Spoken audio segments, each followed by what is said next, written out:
Ladies and gentlemen, welcome back. This is your host, Indypride, and what a fantastic couple of weeks it's been if you're a Warhammer fan. We've gotten a gameplay trailer for Space Hulk Deathwing, an FPS where you play as a Terminator librarian of the Death Angel Space Marine chapter. Dawn of War 3 trailer came out earlier this week, and it's hands down one of my favorite trailers ever. I've literally watched it like 15 times. They hit it out of the park with the music choice and surreal art direction. And of course, the utter brutality of the 40k universe. And of course, we've gotten a ton of new gameplay footage from Darren Total War and Creative Assembly with the Kolak Sun Eater and Dwarf Let's Plays on High Pass for Total War Warhammer. The reason we're gathered this evening is to talk about something that I think is very important to the Warhammer and Total War universes, and it's in response to a lot of the threads and comments I've seen people leaving on forums and social media. Let's talk about asymmetrical balance. So first off, what is asymmetry and why is it important in a Warhammer Total War game? So asymmetry in Total War is when different races have very different unit rosters that encourage using tactics and strategies that other races don't. For example, the vampire counts have no range units, but the best selection of flying units in the game, meaning they will want to get close into melee combat as quickly as possible, while the powerful flying and monster units get into flanking positions to disrupt and destroy enemy skirmishers and infantry from behind. The dwarves will play almost completely opposite to this, in that their artillery and range units will often play a huge role in determining the outcome of a battle. If they have good line of sight and shoot at the right targets, they should be able to do significant damage to some important enemy units before those ever close into melee combat. To make up for their possibly overwhelming range firepower though, their units are going to be moving slowly, and they have no cavalry, meaning flanking and kiting with range units will probably be pretty difficult for the dwarves. Now this video is mostly going to be a multiplayer discussion because I think for single player it goes without saying. Asymmetry is one of, if not the most important things to players. We want and need factions to play very differently from each other, otherwise why would I play a vampire count campaign and then move on to an Empire campaign if the factions play really similar or the same. And in terms of unit balance, it's sometimes irrelevant in single player, sometimes, because as a human being you will more than likely be able to beat the AI in battle, even if your faction is considered inferior in a multiplayer setting. Outsmarting AI on the battlefield, even when they get ridiculous combat bonuses on higher difficulties, isn't necessarily a difficult thing to do, although of course legendary and certain difficulties can make it hard because they get massive combat bonuses. So asymmetry is a core tenet of Warhammer. I think we can agree on that. It's what will make the game more flavorful and fun and keep me personally coming back to the game. The ultimate goal from my point of view, and the goal for developers who want to create good asymmetrical balance, is to have a game where every faction has tools available to them that can prove decisive against other factions with good positioning and army composition, or good micromanagement, but without forcing those different factions to play in the same way or use the same tactics. For example, a Dwarf Rush army might be terrible against Chaos on certain maps, because they'll be giving up terrain features like hills or ravines that might prevent them from being outflanked by Dragon Ogres or Chaos Knights. But on those same maps, a Dwarf gunline with artillery could be very strong, like we saw in Darren's Dwarves vs. Chaos Let's Play, forcing the Chaos army to funnel into the front of a strong Ironbreaker shield wall, while gunpowder units like the Thunderers and the artillery fire over the top and whittle down the monsters. What we don't want to see, and what is the bane of Total War gameplay, at least fun Total War gameplay, are units or factions that are extremely cost effective and good in basically every situation against every other faction on a massive amount of different maps. Certainly, I would expect someone like Karl Franz on Deathclaw or Archaon on a Chaos Dragon to be good against most or all units, but in this case, they'll hopefully be balanced out by their high cost, meaning you have to sacrifice something else in your army to field them. Or their huge size, Chaos Dragon and Deathclaw are obviously very big monsters, will allow skirmishers or artillery to hit them more easily. It's one way to balance them. One thing that I strongly dislike, something that turned a lot of competitive players away from Rome 2 on Emperor Edition, were the ridiculous sword rush armies that became the meta. These armies, especially from factions like Tylus and Boii, were really overpowered because they were extremely cost effective and performed well in almost any situation on any map. Now, tribal warriors were barbarian infantry for Tylus with a big charge bonus, a massive armor value of 90. They had precursor javelins to easily kill enemy cavalry. They could shield wall to tank up charging units, and they cost way less than many other units that were much worse than them. They performed well in the woods, they performed well in snow, they performed well on flat ground or on hills, and the meta armies that were developed for Tylus around these units and similar barbarian factions, with access to very cheap, high-quality swords, and levy freemen with precursor javelin spam, weren't fun to play against at all on Rome 2. They were too cost-effective, too strong to be countered reasonably by a similarly skilled player using a Hellenic or Iberian or Eastern or Greek faction. It doesn't necessarily mean it wasn't possible to win against barbarian sword rushes, it was just very difficult because they were so cost-effective. So my point is, at least for multiplayer players, we want to see each faction with something that it excels at. Something that gives it dramatically different, makes it play dramatically differently than what other factions offer.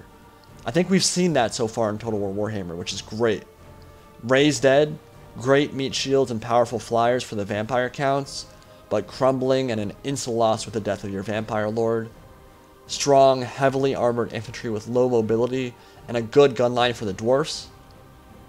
A jack of all trades with the Empire, able to tailor their build to face almost any threat, but not excelling in any particular area.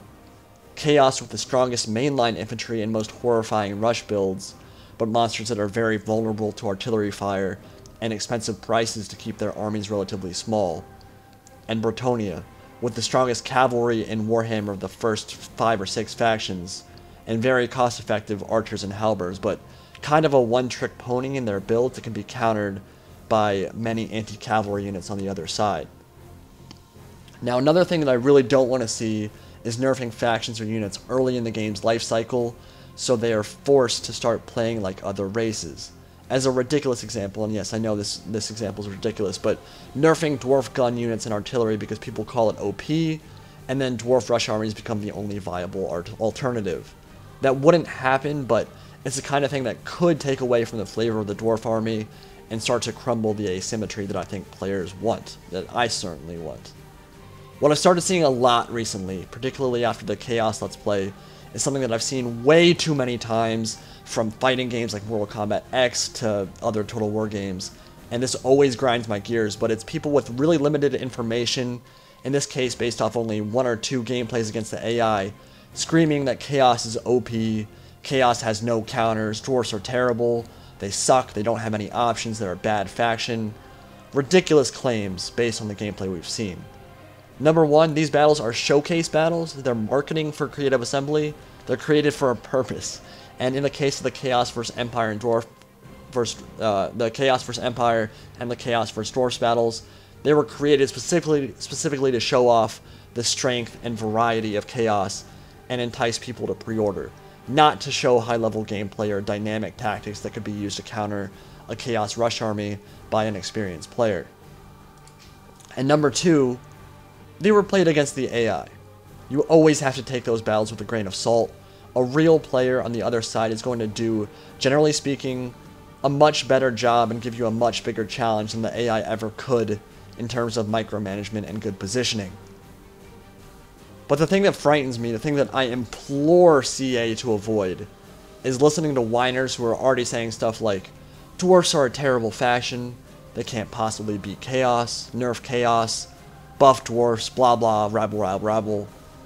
I've seen stuff like that. I've seen developers do stuff like that before. We've seen small-scale community backlash, even on previous Total Wars, where a loud and vocal minority refused to get good and actually try things out before getting on the threads and proclaiming stuff was crazy OP. And then that faction or unit gets unjustly nerfed, and it screws with balance, and it ends up removing flavor and replay value from the faction.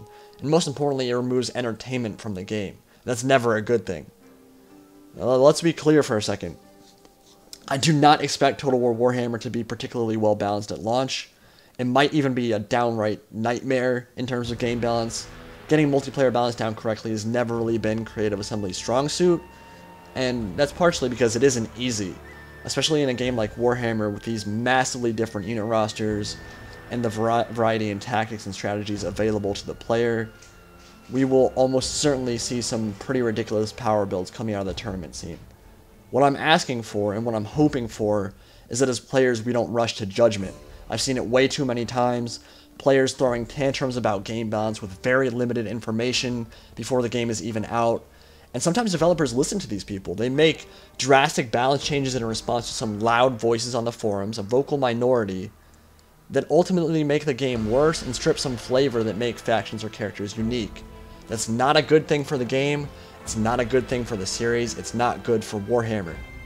So the crux of my argument, my too long didn't watch response, is this. Maintaining faction flavor and diversity is important. Don't listen to ridiculous balance proposals super early on in the game's life cycle. That doesn't mean that there shouldn't be balance changes. That doesn't mean that there won't be glaringly OP stuff that we have to fix early on. But certainly keeping the flavor and identity of each faction is going to be a huge important part of Warhammer, and it would be a massive shame if that kind of stuff disappeared. There's going to be an influx of this is overpowered, quote unquote, why is this stuff so ridiculously OP threads when the game first launches. I strongly encourage CA to sit back and bathe in that glorious salt for a while, listen to people's tears, without being too quick on the trigger to make changes unless things are glaringly broken. With a game this size, it can sometimes take a while for people to find viable counters to quote-unquote OP stuff, but counters to OP stuff usually, or at least often, exist.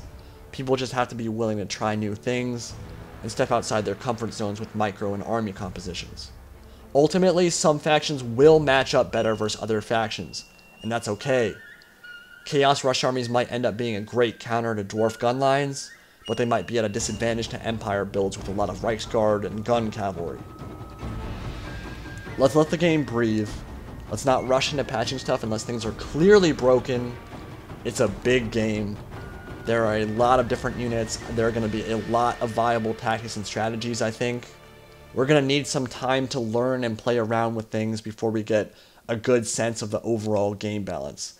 I'm looking forward to this game more than any game I have wanted for a very long time. Let me know what you guys think of Asymmetrical Balance and my opinions in this video. Let's have a discussion in the comment section, and I'll see you all later. Indypride out.